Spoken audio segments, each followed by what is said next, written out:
আসসালামু আলাইকুম সুপ্রিয় দর্শক, আজ আপনাদের জন্য এই প্রচণ্ড গরমে ঠান্ডা ঠান্ডা একটা রেসিপি নিয়ে হাজির হয়ে গেলাম।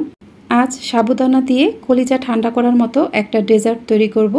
আশা করছি রেসিপিটি আপনাদের কাছে অনেক ভালো লাগবে। আমার আজকের এই মন প্রাণ জুড়ানো সাবুদানার ডেজার্টের রেসিপিটি আপনাদের কাছে ভালো লাগলে প্লিজ আমার ইউটিউব চ্যানেলটিকে সাবস্ক্রাইব করে পাশে থাকা অল লেখা বাটনটাতে ক্লিক করে দিবেন। আর যারা ভিডিওটি ফেসবুক থেকে দেখছেন তারা অবশ্যই আমার ফেসবুক পেজটিকে লাইক ও ফলো দিয়ে রাখবেন। আর অবশ্যই ভিডিওটিকে বেশি বেশি শেয়ার করবেন। এই ডেজার্টটি তৈরি করার জন্য প্রথমেই আমি এখানে নিয়েছি 4টি পাকা আম। এই আমগুলো অবশ্যই মিষ্টি হতে হবে। আমি এখান থেকে 2টি আম ছোট ছোট কিউব করে কেটে নিব, আর 2টি আম খোসা ছাড়িয়ে ব্লেন্ডারে পেস্ট করে নিব। একটি আম কেটে আমি আপনাদের দেখিয়ে দিচ্ছি। একটা নাইফের সাহায্যে আমটাকে কেটে নিব। এরপর আমের মাঝে এভাবে কেটে নেব। এভাবে কিন্তু খুবই সহজভাবে আমটাকে কিউব করে কেটে নেওয়া যায়। দেখুন, আমটাকে কেটে নেওয়ার পর একটা চামচের সাহায্যে এগুলো ছাড়িয়ে নিচ্ছি। এভাবে আমি সবগুলো আম কেটে নিয়েছি। আমি 2টা আম কিউব করে কেটে নিয়েছি, আর 2টা আম ব্লেন্ডারে পেস্ট করে নিয়েছি। এরপর একটা বাটিতে নিয়েছি 2 টেবিল চামচ পরিমাণ কাস্টার্ড পাউডার। এখানে 1/4 কাপ পরিমাণ লিকুইড দুধ দিয়ে কাস্টার্ড পাউডারের সাথে দুধটাকে ভালোভাবে মিশিয়ে নেব। এখানে দুধটা অবশ্যই নর্মাল তাপমাত্রায় থাকতে হবে। গরম দুধ হলে কিন্তু কাস্টার্ড পাউডারটা জমে যাবে। এবার একটা বাটিতে আমি নিয়ে নিব 1 টেবিল চামচ পরিমাণ তোকমা দানা। এখানে আমি দিয়ে দিব প্রায় 1/2 কাপ পরিমাণ পানি। এই তোকমা দানাগুলো পানির সাথে ভালোভাবে মিশিয়ে এগুলো 10 মিনিট রেস্টে রাখবো। 10 মিনিট পর দেখবেন এই তোকমা দানাগুলো ফুলে একদম ডাবল হয়ে গেছে। এবার আমি সাবুদানা সেদ্ধ করে নিব। এর জন্য একটা প্যানে 5 কাপ পরিমাণ পানি গরম করে নিয়েছি। এখানে আমি 1/2 কাপ পরিমাণ সাবুদানা নর্মাল ঠান্ডা পানি দিয়ে হালকা করে ধুয়ে নিয়েছি।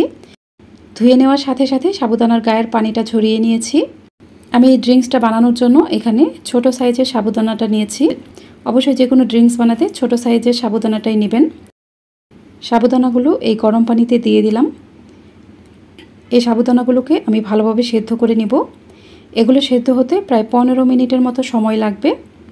15 মিনিট পর দেখুন সাবুদানাগুলো কিন্তু একদম সেদ্ধ হয়ে গেছে।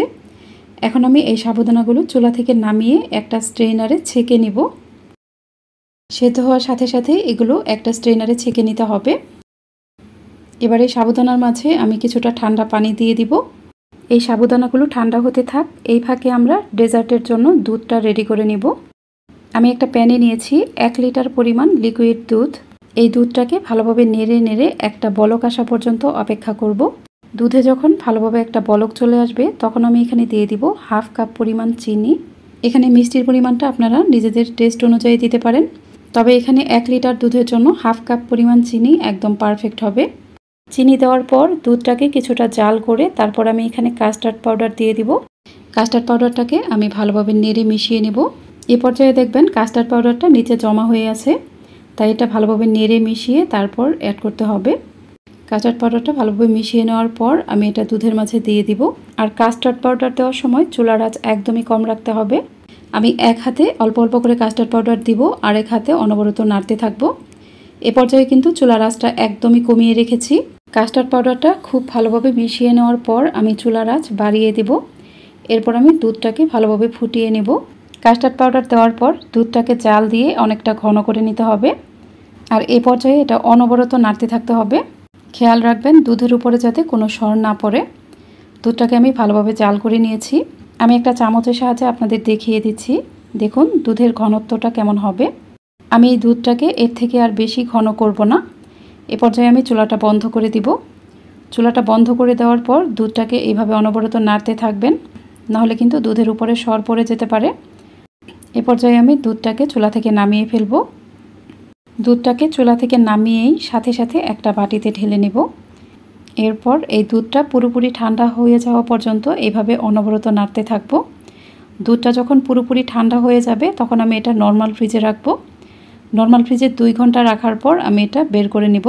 তো দুধটা পুরোপুরি ঠান্ডা হয়ে নর্মাল ফ্রিজে রাখার পর আমি ফিরে আসছি। ফিরে এলাম 2 ঘন্টা পর। এই দুধটাকে আমি নর্মাল ফ্রিজ থেকে বের করে নিয়েছি। এটা কিন্তু ঠান্ডা ঠান্ডা অবস্থায় পরিবেশন করতে হবে। দুধটা এরকম ঠান্ডা থাকা অবস্থায় এখানে সব কিছু মিশিয়ে নিতে হবে। প্রথমে আমি এই দুধের মাঝে দিয়ে দিব সেদ্ধ করে নেওয়া সাবুদানা। এরপর আমি যে তোকমা দানাগুলো ভিজিয়ে রেখেছিলাম সেটা দিয়ে দিব। আমের পিউরিটা দিয়ে দিব। যে আমগুলো ছোট ছোট কিউব করে কেটে নিয়েছিলাম সেগুলো দিয়ে দিব। এবার সব কিছুই খুব ভালোভাবে মিশিয়ে নেব। সব কিছুই ভালোভাবে মিশিয়ে নেওয়ার পর আমি এখানে কিছু ড্রাই ফ্রুটস অ্যাড করব। এখানে আমি 3 প্রকারের বাদাম দিয়ে দিব। প্রথমে দিয়ে দিব কিছু পেস্তা বাদাম কুচি, এরপর দিয়ে দিব কিছু কাঠবাদাম কুচি, এরপর এখানে কিছু কাজু বাদাম কুচি দিয়ে দিব। আপনারা নিজেদের পছন্দ মতো যে কোনো ড্রাই ফ্রুটস এখানে অ্যাড করতে পারেন, অথবা আম ছাড়াও কিন্তু যে কোনো ফল আপনারা এখানে অ্যাড করতে পারেন। সব কিছুই ভালোভাবে মিশিয়ে নিয়েছি। এবার এই ড্রিঙ্কসটাকে ঠান্ডা ঠান্ডা পরিবেশনের পালা। এই প্রচণ্ড গরমে সাবুদানার এই মজাদার ড্রিঙ্কসটি থাকলে কিন্তু নিমিষেই মন প্রাণ জুড়িয়ে যাবে। কলিজা ঠান্ডা করার মতো একটা রেসিপি এটা। এখন যেহেতু আমের সিজন চলছে, আপনারা এটি বাসায় একবার বানিয়ে ফেলতে পারেন। এই ডেজার্টটি খেতে কিন্তু অসম্ভব মজার হয়, আর খুবই অল্প উপকরণেই এই ডেজার্টটি বানিয়ে নেওয়া যায়। আপনারা অবশ্যই বাসায় এইভাবে একবার ট্রাই করবেন, আর আপনাদের কাছে রেসিপিটি কেমন লাগলো আমাকে কমেন্ট করে জানাবেন। আশা করছি আজকের রেসিপিটিও আপনাদের সবার কাছে খুবই ভালো লেগেছে। আমার আজকের এই মন প্রাণ জুড়ানো সাবুদানার ডেজার্টের রেসিপিটি আপনাদের কাছে ভালো লাগলে প্লিজ আমার ইউটিউব চ্যানেলটিকে সাবস্ক্রাইব করে পাশে থাকা অল লেখা বাটনটাতে ক্লিক করে দিবেন। পাশে থাকা অল লেখা বাটনটাতে ক্লিক করার ফলে আমি যখনই নতুন কোনো ভিডিও আপলোড করব সেটি সাথে সাথেই নোটিফিকেশন আকারে পৌঁছে যাবে আপনার কাছে। আর যারা ভিডিওটি ফেসবুক থেকে দেখছেন তারা অবশ্যই আমার ফেসবুক পেজটিকে লাইক ও ফলো দিয়ে রাখবেন। আজ এ পর্যন্তই। সবাই অনেক বেশি ভালো থাকবেন। আল্লাহ হাফিজ।